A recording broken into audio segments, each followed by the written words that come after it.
Morning, welcome to teams kitchen secrets. ഇന്ന് നമുക്ക് ഒരു പപ്പട ചമ്മന്തി ഉണ്ടാക്കാവേ.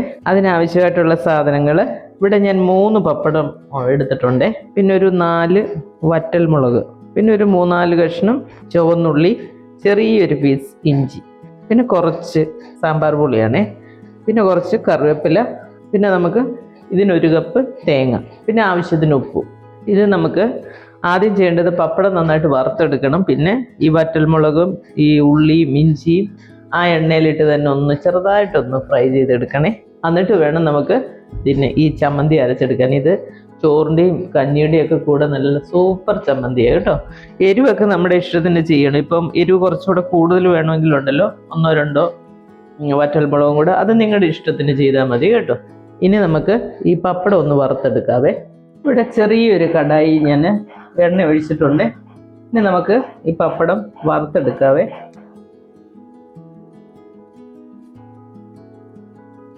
പപ്പടം ഞാനിവിടെ 2ആയിട്ട് മുറിച്ചായിട്ട് കൊടുത്തേക്കുന്നത്. അപ്പം നമ്മൾ ഈ ചെറിയ കടായിലാവുമ്പോൾ നമ്മൾ പിന്നെ ഈ എണ്ണ വീണ്ടും യൂസ് ചെയ്യേണ്ടി വരത്തില്ല. നമ്മൾ ആവശ്യത്തിന് കുറച്ച് എണ്ണ ഒഴിച്ചു കൊടുത്താൽ മതിയേ.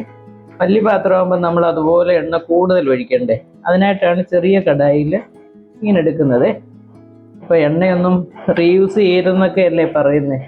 അപ്പോൾ അത് കാരണം ഇങ്ങനെയുള്ള ചെറിയ കാര്യങ്ങളൊക്കെ ചെയ്യുമ്പോൾ നമ്മൾ അതുപോലെ ശ്രദ്ധിച്ച് ചെയ്താൽ മതിയേ. എണ്ണ എന്ന് പറയുമ്പം വെളിച്ചെണ്ണയോ ഓയിലോ എന്താ നിങ്ങൾക്ക് ഇഷ്ടമെന്ന് വെച്ചാൽ അതിനകത്ത് വറുത്തെടുത്താൽ മതി കേട്ടോ. ഇനി ഇതിലേക്ക് തന്നെ ഞാൻ ഈ വറ്റൽമുളക് ഇട്ട് കൊടുക്കുകയാണ്. അതിൻ്റെ ആ ഒരു പച്ചമണം ഒന്ന് മാറിക്കിട്ടണം. ഇനി ഇതിലേക്ക് ഉള്ളി ഒരുപാടങ്ങ് ഫ്രൈ ആകണ്ട കേട്ടോ. അതിൻ്റെ ആ ഒരു ചെറിയൊരു പച്ചമണം ഒന്ന് മാറി കിട്ടിയാൽ മതി.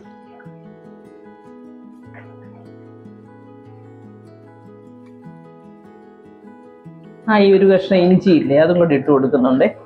ചിലർ പുളി ഇതിനകത്തിട്ടൊന്ന് ഫ്രൈ ചെയ്യുവേ, പക്ഷെ ഞാനങ്ങനെ പുളി ഇതിനകത്ത് ഇടുന്നില്ല. കാരണം പുളി ഞാനൊരു കുറച്ച് വെള്ളം ഒഴിച്ചിട്ട് ആ പുളിയുടെ വെള്ളം മാത്രമായിട്ട് ഒഴിക്കാമെന്ന് വിചാരിച്ചേ.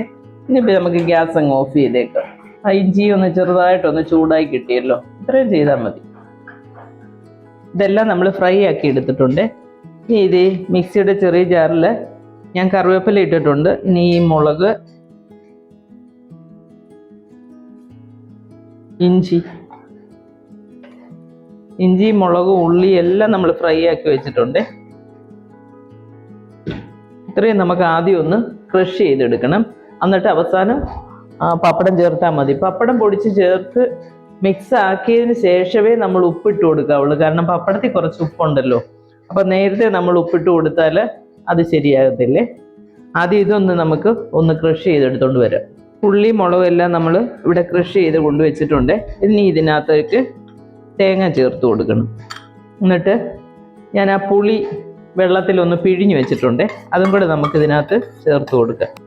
ഇനി ഇതൊന്ന് അരച്ചുകൊണ്ട് വരാവേ. നമ്മൾ ഈ തേങ്ങയും എല്ലാം കൂടെ ചേർത്ത് നന്നായിട്ട് അരച്ചിട്ടുണ്ട്. ഇനി നമുക്ക് ഈ പപ്പടം ഇതിനകത്തോട്ട്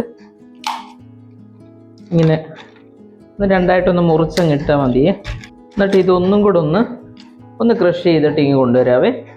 ഇത് നമ്മൾ നന്നായിട്ട് അരച്ചെടുത്തുകൊണ്ട് വന്നിട്ടുണ്ട്. ഇനി ഞാൻ ഈ പാത്രത്തിലേക്ക് തന്നെ ഞാൻ ഇടുകയാണേ. ഇട്ടിട്ട് നമുക്ക് ആവശ്യത്തിനുള്ള ഉപ്പ് എന്നിട്ട് ആഡ് ചെയ്താൽ മതി. ഇതിപ്പോൾ പപ്പടത്തിൽ നിന്ന് വന്ന ഉപ്പുണ്ട് ആവശ്യത്തിന്. ആദ്യം നമ്മൾ ഉപ്പിടാത്ത അതുകൊണ്ടാണ്. പപ്പടത്തിൻ്റെ ആ ഒരു ഉപ്പും കൂടെ വരുമ്പോഴേ നമ്മൾ കൂടുതൽ ചേർത്ത് കഴിഞ്ഞാൽ അധികമായി പോയാലേ പിന്നെ ഒരു ടേസ്റ്റും കാണത്തില്ലേ. ഇനിയിപ്പോൾ ഒരു സ്വല്പം ഉപ്പും കൂടെ മതി. കാരണം ഇപ്പം ഞാൻ ടേസ്റ്റ് ചെയ്ത് നോക്കിയപ്പോൾ തന്നെ ആവശ്യത്തിനുള്ള ഉപ്പുണ്ട്. ഇത് നന്നായിട്ട് ഇങ്ങനെ അങ്ങ് മിക്സ് ചെയ്താൽ മതിയേ. കൈകൊണ്ട് തന്നെ ചെയ്തേക്കാവേ. അതാകുമ്പം നമ്മുടെ ഇഷ്ടത്തിന് അത് മിക്സ് ചെയ്തെടുക്കാം. ഈ മിക്സിയുടെ ജാറിൽ വെച്ച് തന്നെ കുറച്ച് ഉപ്പിട്ടിട്ട് അങ്ങനെ കറക്കി എടുത്താലും കുഴപ്പമില്ല കേട്ടോ. പക്ഷേ ഇതിപ്പോൾ ആവശ്യത്തിന് അരഞ്ഞിട്ടുണ്ട്. അപ്പോൾ ഇനി ഒന്നും കൂടെ ഒന്ന് അരച്ചെടുക്കണ്ടെന്ന് വിചാരിച്ചിട്ടാണ് ഞാൻ കൈ കൊണ്ട് അങ്ങ് മിക്സ് ചെയ്താന്ന് വിചാരിച്ചതേ. ഉപ്പുണ്ടോയെന്ന് നോക്കിക്കോണേ. എന്നിട്ട് ഇത് നന്നായിട്ട് അങ്ങ് ഉരുട്ടി അങ്ങ് എടുത്താൽ മതിയേ.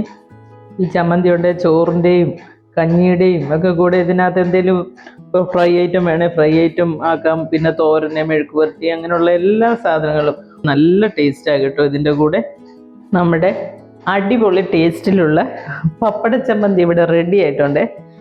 ഇതിൻ്റെ ഒരു കോമ്പിനേഷൻ എന്ന് പറഞ്ഞാൽ നല്ല ഫ്രൈ ഐറ്റം എല്ലാം പോകും. നല്ല ഓംലെറ്റ്, മെഴുക്കുവരട്ടികൾ, കൂർക്ക മെഴുക്കുവരട്ടി അല്ലെ പയറ് മെഴുക്കുവരട്ടി, അങ്ങനെയുള്ള കുറച്ച് എരിവൊന്ന് ചേർത്ത ഒരു മെഴുക്കുവരട്ടി ഐറ്റംസ്, ഉണക്കമീൻ ഫ്രൈ ചെയ്ത ഈ ചമ്മന്തിയുടെ കൂടെ നന്നായിട്ട് പോകും കേട്ടോ. നിങ്ങളെല്ലാവരും ഇത് ട്രൈ ചെയ്യണം. ഒരു ഡിഫറെൻ്റ് ആയിട്ടുള്ള ഒരു ടേസ്റ്റാണ് കേട്ടോ ഈ പപ്പട ചമ്മന്തി. അപ്പോൾ നമ്മൾ സാധാരണ പല ടൈപ്പ് ചമ്മന്തികൾ ഉണ്ടാക്കാറുണ്ടല്ലോ, എൻ്റെ ചാനലിലും കിടപ്പുണ്ട്. മാങ്ങാ ചമ്മന്തി അല്ലെങ്കിൽ വറ്റൽമുളക് ചുട്ടരച്ച ചമ്മന്തി, അങ്ങനെയൊക്കെ. അപ്പോൾ ഈ പപ്പടത്തിൻ്റെ ചമ്മന്തി ഒന്ന് ട്രൈ ചെയ്ത് നോക്കുക കേട്ടോ. നിങ്ങൾക്ക് എല്ലാവർക്കും ഇഷ്ടമാവും. അടുത്തൊരു വീഡിയോ ആയിട്ട് നമുക്ക് അടുത്ത ദിവസം കാണാം. താങ്ക്